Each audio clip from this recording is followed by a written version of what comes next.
আসসালামু আলাইকুম। আমার নতুন ভিডিওর পক্ষ থেকে আপনাদের সবাইকে জানাই শুভেচ্ছা ও অভিনন্দন। আজকে আমি আপনাদের মাঝে এমন একটি ভিডিও নিয়ে এসেছি যেখানে আপনারা সব কিছু আপনাদের নির্দিষ্ট রাউটার সব কিছু যাবতীয় কিভাবে কি করবেন সব কিছু আমি দেখিয়ে দিব একটি ছোট্ট একটি অ্যাপের মাধ্যমে।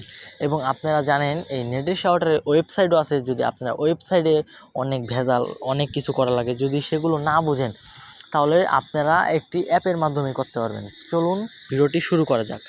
সর্বপ্রথম আপনারা আপনাদের ফোনের প্লে স্টোর অপশনে চলে যাবেন এবং প্লে স্টোর অপশনে যাওয়ার পর আপনারা সার্চ বারে ক্লিক করবেন। সার্চ বারে ক্লিক করার পর আপনারা সার্চে লিখবেন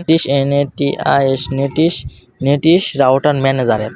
এটি লেখার পর আপনাদের এই যে দ্বিতীয় একটি অ্যাপ দেখতে পাচ্ছেন, আমি আপনাদের সুন্দরভাবে দেখিয়ে দিই। এই যে এই অ্যাপটি আপনারা ইনস্টল করে ফেলবেন এবং যেহেতু আমার ইনস্টল করা আছে তাহলে আপনারা ওপেনে ক্লিক করবেন, ইনস্টল করে ওপেনে ক্লিক করবেন এবং ওপেনে ক্লিক করার সাথে সাথে আপনাদের যে নেটিশ রাউটারের আইপি অ্যাড্রেস যদি দেওয়া থাকে সেই আইপি অ্যাড্রেসটি দিয়ে আপনাদের ভেরিফাই করলে এই অপশনে নিয়ে আসবে।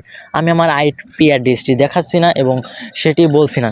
তো এখানে দেখতে পাচ্ছেন হোমে আপনাদের এই যে এখানে দেখতে পাচ্ছেন যে আপনার মেমোরি তারপরে এই যে সিগনাল আরও বিভিন্ন ধরনের আপনাদের কত কি পাচ্ছে কত কি যাইছে, ধরেন আমি যা সাপোজ একটু বোঝাই, কত আপনাদের ওয়াইফাই থেকে কত কিছু ডাউনলোড হইতাছে কত কিছু আপলোড হইতাছে, এই যা সেই বিষয়ই আর কিছুই না এখানে। আর এই যে একটি বিষয় যে আপনাদের ওয়াইফাইতে বর্তমানে 4টি ডিভাইস কানেক্টেড রয়েছে এবং এখানে যদি ক্লিক করি আর ডিভাইসে নিয়ে আসবে। এই যে আপনারা দেখতে পাচ্ছেন নিয়ে আসলো, আমাদের মোবাইলে এই যে একটি ডিভাইস, এই যেটি এখানে 4টি ডিভাইস কানেক্টেড রয়েছে এবং এই 4টি ডিভাইসকে আপনারা চাইলে ব্লক আনব্লক সব কিছু করতে পারবেন। তো যদি আপনারা এই 4টি ডিভাইসকে ব্লক করতে চান, সিম্পলি আপনারা এই 4টি অপশনের যাকে ব্লক করতে চান তাকে ক্লিক করবেন। ধরেন আমি এটাকে ব্লক করলাম, জিওর নাম দিছি, আর সর্বপ্রথম এখানে ক্লিক করবেন এবং ক্লিক করার পর এই যে আসতে পাশে এই যে ব্লক ডিভাইস, আমি আপনাদের খুবই ভালো মতো বুঝিয়ে দিচ্ছি। এই যে ব্লক ডিভাইস এখানে যদি ক্লিক করেন এই মোবাইলটি সম্পূর্ণভাবে ব্লক হয়ে যাবে। ওয়াইফাই তার কানেক্ট থাকবে কিন্তু সে আর ওয়াইফাই চালাতে পারবে না এবং এখান থেকে তার নাম পরিবর্তন করতে পারবেন। যেমন আমি এখানে তার নাম দিছি জিওন এবং আপনারা চাইলে এখানে তার নাম দিতে পারবেন, কিন্তু সর্বপ্রথম এই মোবাইলটার নাম থাকবে এবং এখান থেকে আপনারা এই যে আমি দেখাইতেছি এখান থেকে আপনারা আপনাদের সেই ডিভাইসটিকে কত ইন্টারনেট দিতে পারবেন, চাইলে আপনারা ইন্টারনেট বাড়াতে পারবেন কমাতে পারবেন, এখান থেকে দিয়ে দেবেন ম্যাক্স আপলোড এবং ম্যাক্স ডাউনলোড, বুঝছেন?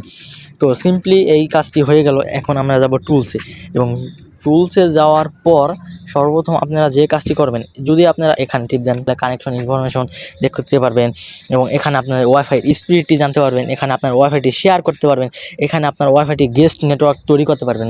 কি আপনাদের ওয়াইফাইয়ের নাম দ্বিতীয় নতুন করে আরেকটা শো করবে, 2টা শো করবে এবং এখান থেকে আপনাদের নেম চেঞ্জ করতে পারবেন ও পাসওয়ার্ড চেঞ্জ করতে পারবেন এবং এখানে আর বিভিন্ন কাজ আছে, আমি না বলি এত কাজ আপনাদের না শিখলে হবে। এই যে দেখতে পাচ্ছেন এই যে ব্লক লিস্ট, এখানে কাদের ব্লক করছেন সেই লিস্টটা এখানে থাকবে। এই হয়ে গেল, এই অ্যাপের আর কোনো কিছু কাজ নাই। এবং আপনারা জানেন যে এই অ্যাপটি আপনারা প্লে স্টোরে পেয়ে যাবেন ফ্রিতে সম্পূর্ণ। তো এতক্ষণ আমার পাশে থাকার জন্য বা এতক্ষণ ভিডিওটি সম্পূর্ণ দেখার জন্য আপনাদের সবাইকে আন্তরিকভাবে ধন্যবাদ এবং আশা করি ভালো থাকবেন। আল্লাহ হাফেজ।